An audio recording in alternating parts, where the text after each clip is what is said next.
brother, you look at somebody's kind of track record or resume that they like to put out on Instagram and stuff, and you get impressed by some people, and then they come across yourself, and you're like, dude, this guy's pretty damn smart and pretty fucking interesting too. So, how do you get into what you're doing? And I mean, the big question that I love to ask people is why. I don't know about smart. Hopefully interesting. Interesting for me anyway. I'm on this, yeah, like bit of a unique or different, slightly different journey so far than maybe traditional. But um yeah, I'd like how I got into this. But I did my kind of undergrad in health and performance science. So guess like kind of a hybrid course of like sports science and I guess like public health, or like if you're in the States or Canada, probably equivalent of like kinesiology. um did that, and then during that time did like an internship in the high performance gym as a strength and conditioning coach, and that was in the university in Dublin. That was awesome because it was just like that kind of blend. It was like, yeah, you were studying but and doing thesis, but also was getting like tons of hands-on experience with athletes. So that was great. And then I was lucky to get an internship in Leinster rugby as a strength and conditioning coach. And kind of midway through, or after a few months of that, I had like a bit of an idea of that, or like I was, had an offer to stay on, as sort of like that kind of hybrid role. And I'll probably say that a few times today around like sports science and strength and conditioning coach, that like kind of broad role that kind of does a little bit of everything, the sort of generalist, I guess. Maybe maybe not being great at anything, but being all right at a few different things. So I was lucky to do that and stay on, and then kind of just continued some education during that time. Did my master's and PhD in sports science, and then moved to the UK. So worked with the English FA, or football or soccer for anyone who's not Irish and English calls it soccer. And then yeah, like kind of honestly, the role that I'm in now, I spotted online on social media. So people give out about it being like this kind of, it can be a bad place, of course, but I've had some very like positive interactions, and I learned a ton from it as well. And honestly, just ended up finding a job from it. So that was pretty interesting experience. Going from finding that to a few months later, getting offered the role. Yeah. Wow. I mean, what was it like working with Leinster, mate? Because that is it's basically the holy grail, right? It was, yeah, it was definitely like a unique experience because one, like that, like Leinster, are obviously the team that I sort of grew up, I guess, like supporting as well and playing rugby with. And I played rugby with. Now, I was never as good as any of the lads who obviously made it. That's why I never kicked on. But I did play with like a good few of them over like a summer program or in university. Played against some of them as well. So, and like some of my really good friends are part of that squad, and Mm. even the staff. Like there's a lot of us that moved on now, but we're still a pretty tight knit group. That sort of like original crew that we had. So very unique place, like really special experience. But I always sort of knew it was never going to be the place that I could stay forever. Like just from growth, and I always wanted to experience something different. Wanted to work with in a different sport or a different industry, and work with different athletes, like females, different age groups and stuff. So it was an amazing. I think I spent 5 years there. Wow. But yeah, always kind of wanted just to seek something different, a bit of a challenge, a bit of growth as well. Yeah, I played union growing up, and it was always a big eye opening.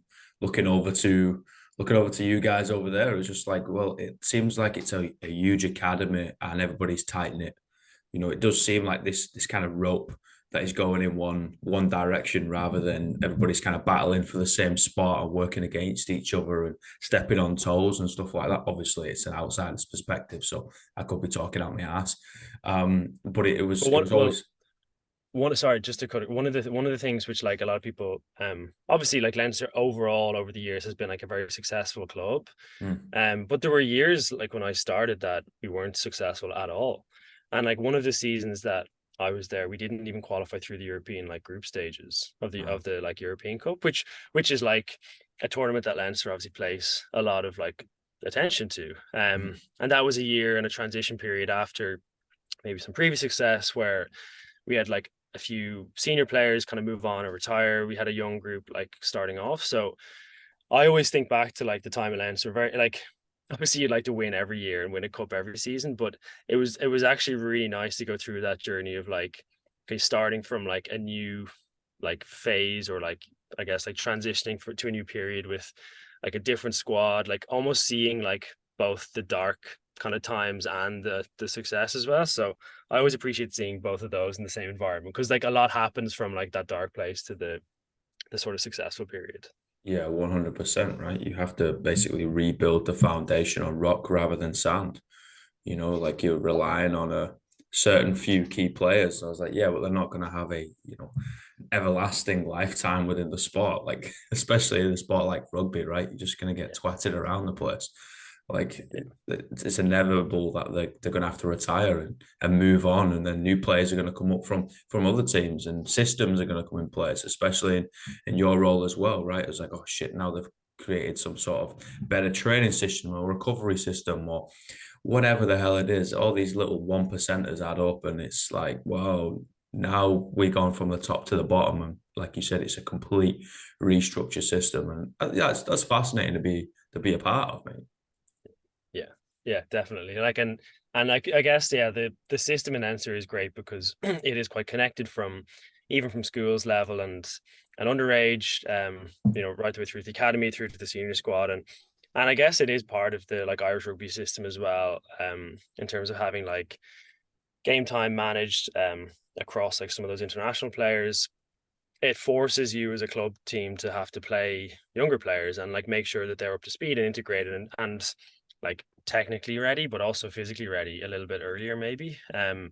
So yeah, the system not like within Leinster is excellent, but also within I think Irish rugby, some of those things force you as a club team to make sure that people are prepared. So I think you, and then like as a staff member there, you're sort of forced into, okay, well, like what are the ways that we can make sure these players are ready to play if they're called upon, and then yeah, that kind of just like bleeds out into like trying to understand the different levels and recovery and everything else. So that's kind of why, yeah, I found that role very interesting for a couple of years.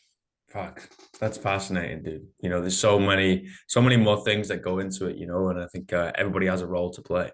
And it's the more you look into this sport realm, right, the more you're like, holy shit, there's so much more going on than just a manager and a bunch of lads that kind of chase an egg or chase a football or like throw something into a net. I was like, yeah, there's a couple more people behind the scenes that enable this to be successful, right? And I think Yeah. you're definitely one of them.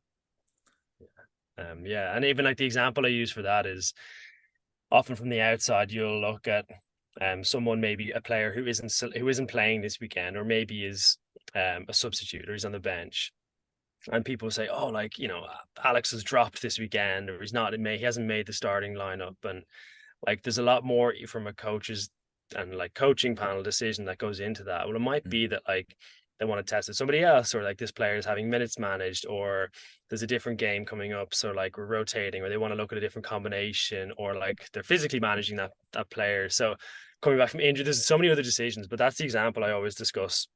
People think like, oh, this player's dropped. I'm like, not necessarily. Like that's not it's not always how it works. Yeah, us as fans want them to compete at the 100% of the highest standard 100% Yeah, of the time, right? Because it's just the entertainment industry rather than sport and physical industry. You're like, okay, cool.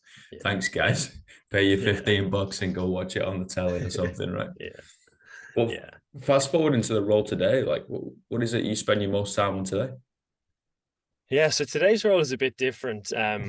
I guess that like primarily that I'm in industry and I'm not, working specifically or dedicated to like one team in terms of like that physical preparation for like tournaments or competition or anything. Um, but I guess like a lot of the thing, and like I won't be able to, I'm not going to speak about like any of the specifics that I'm working on because Oh I'm no, not fine. allowed do that. But um, I guess there's like a lot of crossover or like carryover. Like one in terms like the research skills that you get from like being an applied practitioner in sport. You sort of have to work very quickly. You're often sort of working ahead of maybe like published research because it takes a while for that to get out and stuff. So you're trying to stay ahead of that curve, I guess, or ahead of the competitors. So a lot of similarities in this role, but obviously this is more geared towards like product and within industry.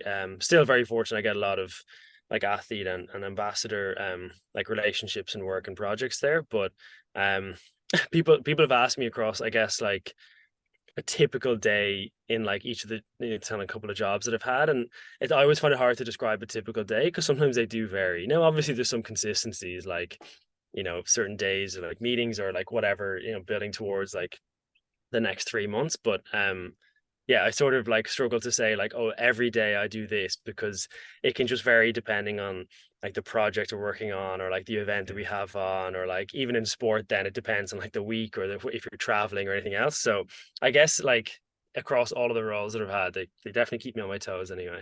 Mate, that's good, mate. Yeah, I mean, we'd be bored if it was a 9 to 5 and it was the same thing, right? definitely. Yeah. Dude, no, I just I find that super fascinating of how, first of all, you go to school, you could, okay, sound, let's get into this sport, health, well-being, performance, all this huge umbrella, right? Let's take that off the rack and start wearing that, and there's many hats that it provides. And you're like, all right, sound, now let's go into a bit of the professional sport, the academy level, and then switch sports. Okay, granted, and then you go into basically everyday folk products, and it's like, yeah, like that role is not the same, but it has crossover, right? And something that I'm hugely fascinated in is the recovery side, of basically dealing with a wide range of athletes, dealing with a wide range of people, everyday folk, me included. And you're like, well, there's so much crossover, right? There's going to be some needed with the folk. There's going to be more needed with the athletes. There's a huge crossover, and like I just find it so fascinating, dude. Yeah, particularly with the recovery stuff and even training, like, and that's always been one of the areas that like I've been interested in, is like what is applicable across like more people? Like, are there like outside of, I guess, even the team that you're working with or the athletes that you have, like, are there ways you can positively impact other people? So for me, it's always been interesting that like, okay, like, are there sleep behaviors that, or like routines that can benefit not just athletes but like general population? Like, absolutely. And a lot of the principles for training and recovery are the same. Obviously, then if you start to like add on like hours and hours of training, if you're a competitive or elite or professional athlete, like some of those recovery demands you need to accelerate, but largely the principles are all the same. So I always found that really interesting. And even now, like when I try, I guess, like share out a lot of stuff on social media, a lot of that's like to do with like the recovery or like performance space. So not necessarily directly related to the work I'm doing in the day-to-day job, so to speak. But it's like, to be honest, I say this to a lot of people I've spoken to about this, is that like I learn probably more, I think I learn more from sharing those things than maybe people learn from like the graphics or the info that I share. Because if I have you on social media, you'll find that like I often share stuff like very early or like version 1, because I'll just have like an idea in my head of like, oh, this would be a good way to visualize like a lot of this information onto like one graph, for example, or to distill, like 10 research papers into one sort of Instagram post, for example. And but often I don't like, it's impossible to read every single research paper on like everything. So often I'm like, okay, well, like here's a start. This is like what the idea that I have in my head. I'd love some feedback. And it's probably one of those positives that or experiences that I've had from social media, is that like people engage and they're like, hey, you forgot about this, or like, what about this? And then, like I start iterating and I'll take the feedback, I'll input it to the graph again. Week or two later, or whenever I have time, it's like, oh, here's version 2, version 3 of this sort of like idea that I had. Like some of it's my ideas, but a lot of it is actually just from like the people that I've connected with on social media. So I think that's a pretty cool, like powerful thing about like social media and connecting with people. And also just maybe not being afraid to like put out an idea kind of early days and just like Yeah. roll with it and see if like other people can actually help you improve it. But yeah, I learn a lot from those like posts and interactions. Oh, that's awesome, mate. And you also need to have the humility to be able to accept if you said something that needs a little bit more elaboration or was wrong, right? Maybe we pulled out a piece of information and was like, oh, actually, no, like maybe it was something else, And I think that's the beauty of social media, right? It's this collaboration of all ideas come together, and especially within the fitness and health scene, right? That's what we should be. We should just be this melting pot of ideas, of philosophies, of East versus West, from me versus you to us. It's not just like, oh, us and them. It's like, Yeah, no, guys, we're all trying to do the same shit. And yeah, there's like 8 billion people on the planet, and we're not going to be able to help them all. So if we all come together, we can help most of them. And fingers crossed, one day we can help them all. And yeah, okay, when professional sport gets involved and you want to go to the Olympics or World Championships or Europeans or whatever, right? You're going for that Premier League trophy. Yes, okay. Like there's some things that need to be behind curtains. Yeah, when you're creating products, there's going to be some things that need to be behind curtains. But if we're just kind of blanket statement, GPP, principles of health and well-being, it's like, come on, guys, like we can all just collaborate a little bit more and just help some folk, right? Yeah, well, it actually came up in a conversation. I guess we were talking about like the kind of like competitive advantage and whatnot that like maybe some people don't share at the moment. But Yeah. the conversation I had like recently and a couple of years ago in sport, it was sort of like, everybody has access to the same like information or technology. So every sports team is using GPS technology and heart rate monitors. Everyone has access to the same video. Like if you're doing performance analysis, you have access to the same footage or the same whatever, like competitor video in competitions. But so the information isn't the differentiating factor because everyone has access to the same tools. It's the approach or like how you do something or how you interpret something. So we can read, like the two of us can read the same paper and you might interpret it one way and I might interpret it a slightly different way. And if I interpret it a different way that's maybe more suitable to like the people that I work with or the teams that I've worked in, well then that's the competitive advantage that hopefully I can bring.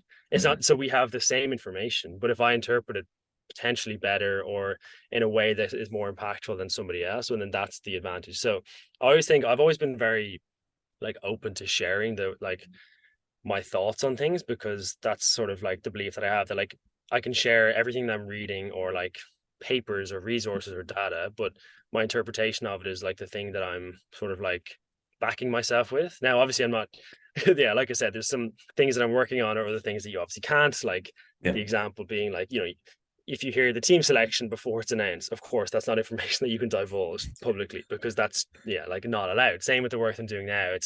We're working on future product that I can't discuss. But in terms of like research around like recovery, performance, that type of thing, like if it's published and publicly available, everybody has access to it. It's just a way that you interpret it. Mm. And then it's interpretation and application then. Yeah, definitely. And the Mm. application, sorry, is even more the like it's all great having like all this information and insight, but if you don't know what to do with it, then it's sort of a bit pointless, isn't it? Yeah, that's usually the case, right? It's Yeah, all gear and no idea. It's somebody who yeah, gets, the Lycra and the new fast bike, and then they go around the block, and then that's it. They leave it in the garage for 4 years and sell it on eBay. It's like, oh, yeah, okay, guys, like, let's just try and go to the bloody gym just once. Let's just try with that one, and then let's yeah, get on that ladder and see where we go, right?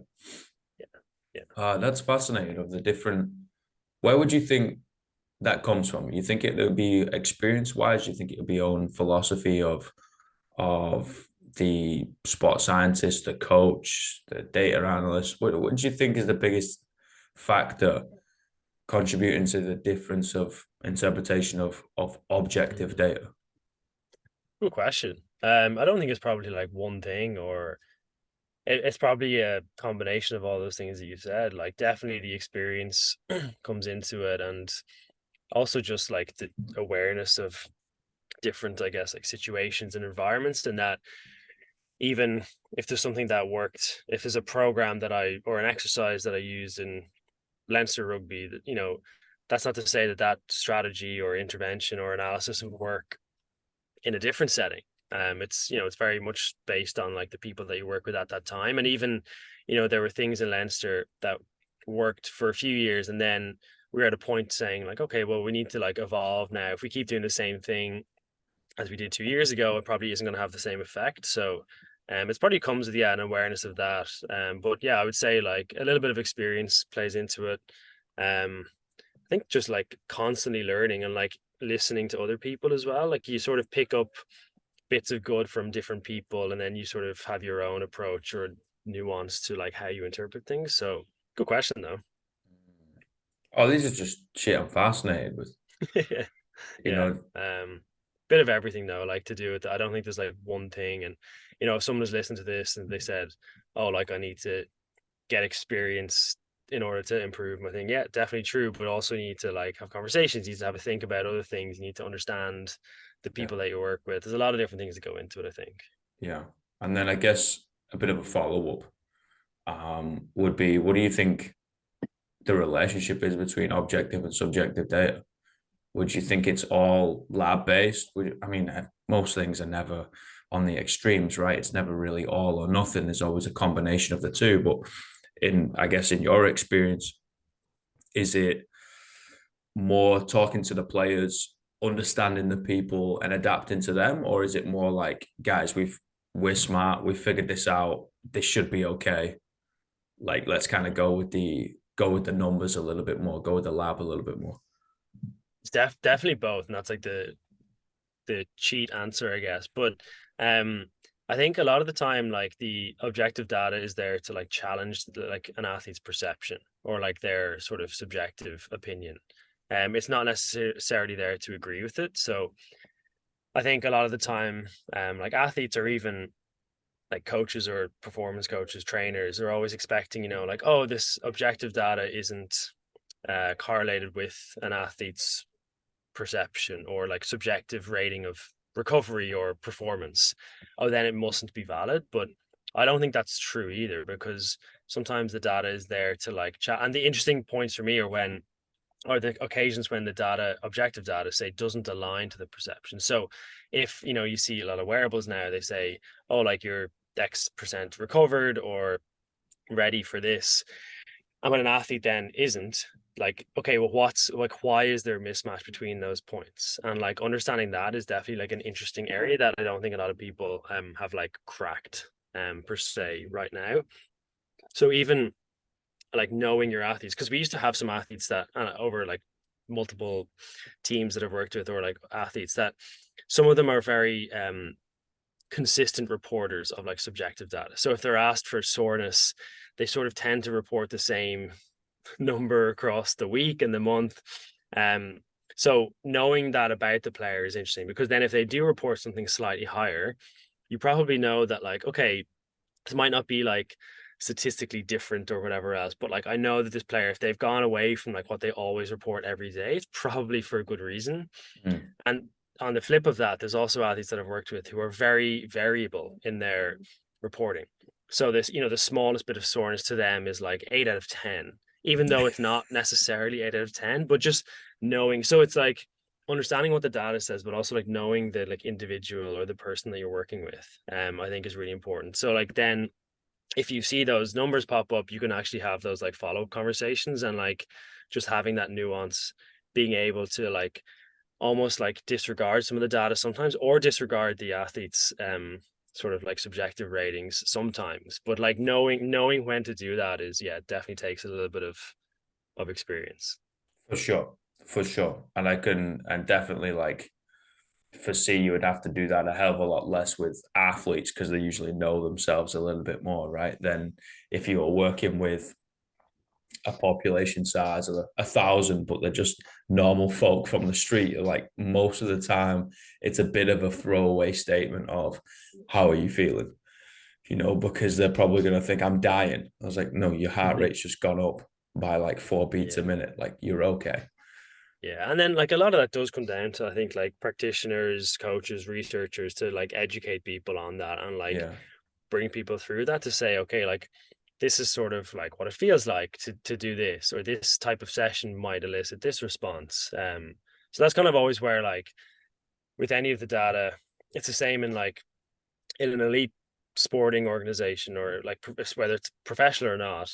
There's always a coach there to help guide athletes through things. Not to say they do things for an athlete, but technically there's always a coach to have like a way about doing things. They always have, athletes will always have like medical support, physiotherapy, Mhm. and a performance coach or sports scientist. And then now I guess I think the same still applies to general population, everyone, even coaches, that like you typically want someone, a coach, like an outside voice, not your own, to help you with programming, or to like challenge some of your thinking and maybe interpret some of your data. And like there's definitely this expectation now that like you should be able to do that yourself, which I don't necessarily think is true, because like there's a lot of education and experience that goes into like being able to interpret wearable data or exercise data or like illness and performance. And so for somebody who is, like somebody who's a accountant who trains for years to become an accountant, they don't also have to have the skill set to be able to like understand physiology and everything else. It's like very difficult. It's like two professions. So a lot of the time, I think, like I speak to a lot of people, and hopefully that's where I can elicit, or someone on social media can help support them in their understanding of like training, recovery, sleep, nutrition, those types of things. I guess it's trying to be a credible source, because obviously there are, like, as much as I say about social media being positive, of course there are like a lot of sources on social media that aren't credible or Yeah. aren't positive, and then it's trying to make sure that people can tell the difference between what's like legitimate versus what's sort of clickbait or like just nonsense, really. For sure. And a lot of people will just kind of push buttons for pushing buttons' sake. It's like, oh, well, that's not true. You're like, well, you've got no idea about that. You're definitely in a better position to be able to dictate whether it's true or not. And a lot of people won't actually read the study. They'll just throw shit at the wall and see if it sticks, whatever. It's this I really like the whole environment of ideas. I think we spend a lot less time thinking and seeking out new ideas, and we just kind of seek out answers, and we don't really care about whether they're true or not. It's like, oh, let me get that textbook that I was told to get, and let me skip through to page 73 because that's where the answer is. I was like, yeah, but you don't. First of all, you don't get it. Second of all, it's just kind of a regurgitation of information. Third of all, that could be biased because it's written by one, two, three people. It's like, yeah, it's going to have some sort of bias, right? And it's like, I think this conflicting collaboration of ideas and everything thrown into the melting pot and be like, fuck, bro, I've got my idea. What do you think? It's like, well, maybe this one, maybe that one. I think that's fascinating. I think it Yeah. really is, and especially when you add in the combination of physiology and psychology into the mix, like then that gets real complicated, and then we also need to take people as individuals rather than just like, an athlete or an accountant. It's like, no, no, this is now a person, right? And they might have Mm-hmm. trauma on top of that or whatever. They might be in a really good spot, a really bad spot. You're like, this is now getting real complicated. It's like, yeah, you're playing organic chess with about 1,000 people at one time. It's mental. Yeah. Yeah. For sure. Yeah. Bro, I got 3 questions I like to handle. Okay. What's the greatest piece of life advice you've ever received? Hmm. Uh, I always, yeah, some of these questions I always find, even like, when someone asks you, and this might be one of them, like, what your favorite book, or what's the book that had the biggest impact, or like the one, I don't know if there's like one piece of advice or like one thing. Like, I think I'm very grateful to like my parents who like always just said, like try something or go for something, or, like even when I was thinking about like moving from Leinster, or like even taking the job at Leinster, or like moving to the UK, or even moving here, just speaking to family and very close friends and my partner, they're always like, look, well, let's do it, because I think it's, like, or even let's move away from home, or like, where you grew up, because it's always like you can always move back, or you can always like turn around again, but it's very hard, or I'd almost find it difficult, like in a few years time, if I didn't try something, or if I didn't attend, change career paths or whatever it is. So I think it's probably like, just actually backing yourself and going for something, and if something feels right, just yeah, give it a go, and then sort of learn on the fly, or like just enjoy that as well. So I don't think that's one piece, but just kind of the way I'd approach things. Hmm. No, mate, I feel that real hard. I think we got to do it. I think you got to jump and find out whether you end up flying or whether you end up falling, right? And I think we got to. Like you said, you can always go back on. Like, what's it going to cost you? Another plane ticket? What they do? Like you tried, you've learned something, you're going to apply it somewhere else. And, I think we got this strange relationship. I think it's changing, but I think we got this strange relationship with failure, right? Like we're not allowed to do something that doesn't come out perfect. And I'm like, life ain't perfect, guys. Like, fuck, Mhm. I've done nothing that's perfect. So I guess I'm a failure then, it Yeah. doesn't make much sense. So, like, go figure it out. Go change industries, go change countries or give it a bash, and you're there for 2 months, you're there for 20 years. Who the hell knows? Mhm.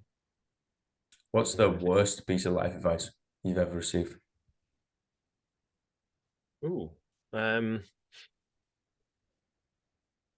I think about that one. Again, like I've again lucky with like the people, like my close friends and family, that I don't know if people have really given me personally like direct bad advice.